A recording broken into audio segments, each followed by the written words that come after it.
চলার পথে আমরা কত মানুষের ভিড় দেখি, তাই না? কিন্তু কখনো কি নিজের ভিতরে তাকিয়ে দেখেছ সেখানে কতটা ভিড় জমে আছে? আজ নিজেকে একটা প্রশ্ন করো, তুমি কি আসলেও সেই জীবনটা কাটাচ্ছ যা তুমি কাটাতে চেয়েছিলে, নাকি শুধু সময়ের স্রোতে ভেসে যাচ্ছ? আমরা সবাই পরিবর্তন চাই, কিন্তু সমস্যাটা কোথায় জানো? আমরা শুধু ওপর সমাধান খুঁজি, অথচ জীবনের বড় কোনো পরিবর্তন আনতে হলে গভীরে যাওয়া প্রয়োজন, একদম অতল গভীরে। যদি আজ তোমার মনে হয় যে জীবনে এখনো কিছুই অর্জন করতে পারোনি, যদি মনে হয় তোমার স্বপ্ন, লক্ষ্য আর উদ্দেশ্যগুলো এখনো অপূর্ণতার ধুলোয় মিশে আছে, তবে সময় এসেছে সব কিছু ছেড়ে নিজের ওপর কাজ করার। কিন্তু দুর্ভাগ্যের বিষয়টি কি জানো? যখনই তুমি কাজ শুরু করার কথা ভাবো, তখনই তোমার কানে ফিসফিস করে কেউ বলে ওঠে, আজ নয়, কাল হবে, এখনো তো অনেক সময় আছে। এই প্রোক্রাস্টিনেশন বা আলসেমি আসলে একটা মরণ ফাঁদ। তুমি তোমার লক্ষ্যকে একটা অপশন হিসেবে দেখছো বলেই এটাকে গুরুত্ব দিচ্ছ না, অথচ পৃথিবীর ৯৯% মানুষ ঠিক এই ভুলটাই করছে।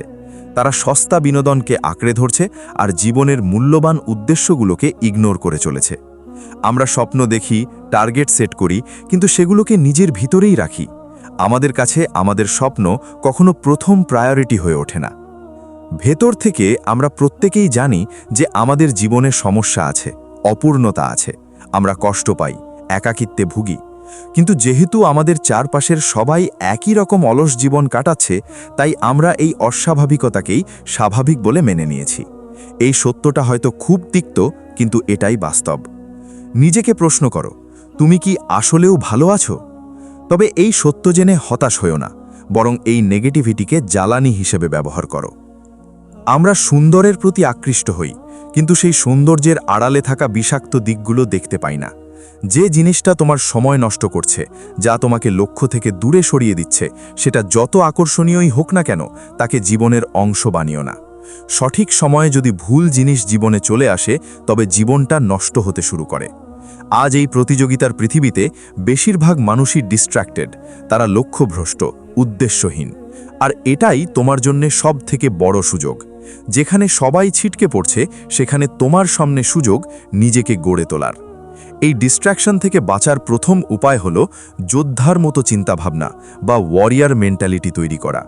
একজন যোদ্ধা সেটা করে না যা সবাই করছে, সে সেই পথ বেছে নেয় যা কঠিন, যা করতে ৯৯% মানুষ ভয় পায়। তোমার মন যখন বলবে এত পরিশ্রম করে কি হবে, বিশ্রাম নাও, তখন মনের বিপক্ষে গিয়ে বলতে হবে, না, যেটা কঠিন আমি সেটাই করব। মনে রেখো, যদি তুমি ভিড়ের অংশ হও, তবে প্রতিযোগিতা অনেক বেশি। আর যদি নিজেকে ভিড় থেকে আলাদা করতে পারো, তবে লড়াইটা তোমার নিজের সাথে। তোমার আশেপাশের মানুষগুলো হয়তো তোমাকে এগিয়ে যেতে দেখে ভয় দেখাবে। তারা চাইবে তুমিও তাদের মতোই একটা অ্যাভারেজ জীবন কাটাও, সারাদিন মোবাইল স্ক্রল করো, সস্তা নেশায় বুঁদ হয়ে থাকো। তোমার দুঃখে দুঃখ পাওয়ার মানুষ থাকলেও তোমার খুশিতে খুশি হওয়ার মানুষের সংখ্যা কিন্তু খুব কম। তাই অন্য কারো দ্বারা নিয়ন্ত্রিত হও না। তুমি ভিড়ের অংশ নাও, তুমি আলাদা, এই বিশ্বাসটা ভেতরে গেঁথে নাও। পরিবর্তনের দ্বিতীয় ধাপ হলো মেহনতে আনন্দ খুঁজে পাওয়া। পরিশ্রমকে বোঝা মনে না করে একে উপভোগ করতে শেখো। সকালে উঠতে কষ্ট হয়, তাড়াতাড়ি ঘুমানোর অভ্যাস করো। অর্থের অভাব, স্কিল বাড়াও। শরীর ঠিক নেই, ব্যায়াম করো, বই পড়ো, নিজেকে শিক্ষিত করো। টানা ৩০ দিন এই কঠিন কাজগুলো করে দেখো, দেখবে একটা সময় এটাই তোমার আনন্দের উৎস হয়ে দাঁড়িয়েছে। আর তৃতীয় বিষয় হলো, আজকের এই কঠিন পরিশ্রম যদি তোমার আগামী দিনের জীবনকে সহজ করে, তবে আজকের দিনটা কঠিন হওয়াই ভালো। দিন শেষে মানুষ তোমাকেও নয়, তোমার অবস্থানকে ভালোবাসে। শ্রদ্ধা আর ভালোবাসা পেতে হলে নিজের অবস্থান তৈরি করতে হবে। আজ হয়তো দিনটা কঠিন, আগামীকাল হয়তো আরও কঠিন হবে, কিন্তু বিশ্বাস করো, পরশু অনেক সুন্দর হবে। জীবনে বড় কিছু করতে হলে নিজেকে কিছুদিন গায়েব বা ডিসঅ্যাপিয়ার করে ফেলতে হয়। একা থাকার অভ্যাস করো। এই পৃথিবীর মানুষগুলো থেকে নিজেকে বিচ্ছিন্ন করে নিজের গুহায় ফিরে যাও। মানুষ সফল হতে দেখতে চায়, কিন্তু নিজের থেকে বেশি নয়। তাই নিজের পরিকল্পনাগুলো গোপন রাখো। মানুষ তোমার বিষয়ে যত কম জানবে, তোমার তত কম ক্ষতি করতে পারবে। এই নিজেকে রূপান্তরের প্রক্রিয়ায় ৩টি ধাপ মেনে চলো। প্রথমত, নিজেকে লুকিয়ে ফেলা বা ডিসঅ্যাপিয়ার হওয়া। দ্বিতীয়ত, ছায়ার মতো নীরবে কাজ করা।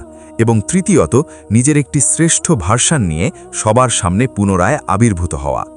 নিজেকে আলাদা রাখার সেরা উপায় হলো কম কথা বলা। নিজের মুখ বন্ধ রাখো। কেউ জিজ্ঞেস করলে বলো, তেমন কিছু করছি না। নিজের ওপিনিয়ন বা পরবর্তী পদক্ষেপ কাউকে জানিও না। স্টোরি বা স্ট্যাটাস দিয়ে দুনিয়াকে নিজের কাজের জানান দেবার কোনো প্রয়োজন নেই। মানুষ তোমার বিষয়ে কি ভাবছে তার চেয়ে অনেক বেশি গুরুত্বপূর্ণ তুমি নিজেকে নিয়ে কি ভাবছ। মনে রেখো, মানুষ তোমার পরিশ্রম দেখতে চায় না, তারা দেখতে চায় তোমার রেজাল্ট। তাই গোপনে নিজেকে এমনভাবে তৈরি করো যেন তোমার সাফল্য দেখে মানুষ ভাবে এটা কেবলই তোমার ভাগ্য। কিন্তু তুমি তো জানো এর পেছনে কতটা রক্তজল করা মেহনত ছিল। নিজের দুর্বলতা কাউকে দেখিও না, কারণ মানুষ দুর্বল জায়গায় আঘাত করতে ভালোবাসে। থমাস আলভা এডিসন হাজারবার ব্যর্থ হয়েছিলেন, কিন্তু মানুষ তার সেই ব্যর্থতার গল্প তখনই শুনেছে যখন তিনি বাল্ব আবিষ্কারে সফল হয়েছিলেন। তোমার ব্যর্থতাও একদিন সফলতার গল্প হয়ে ফিরবে।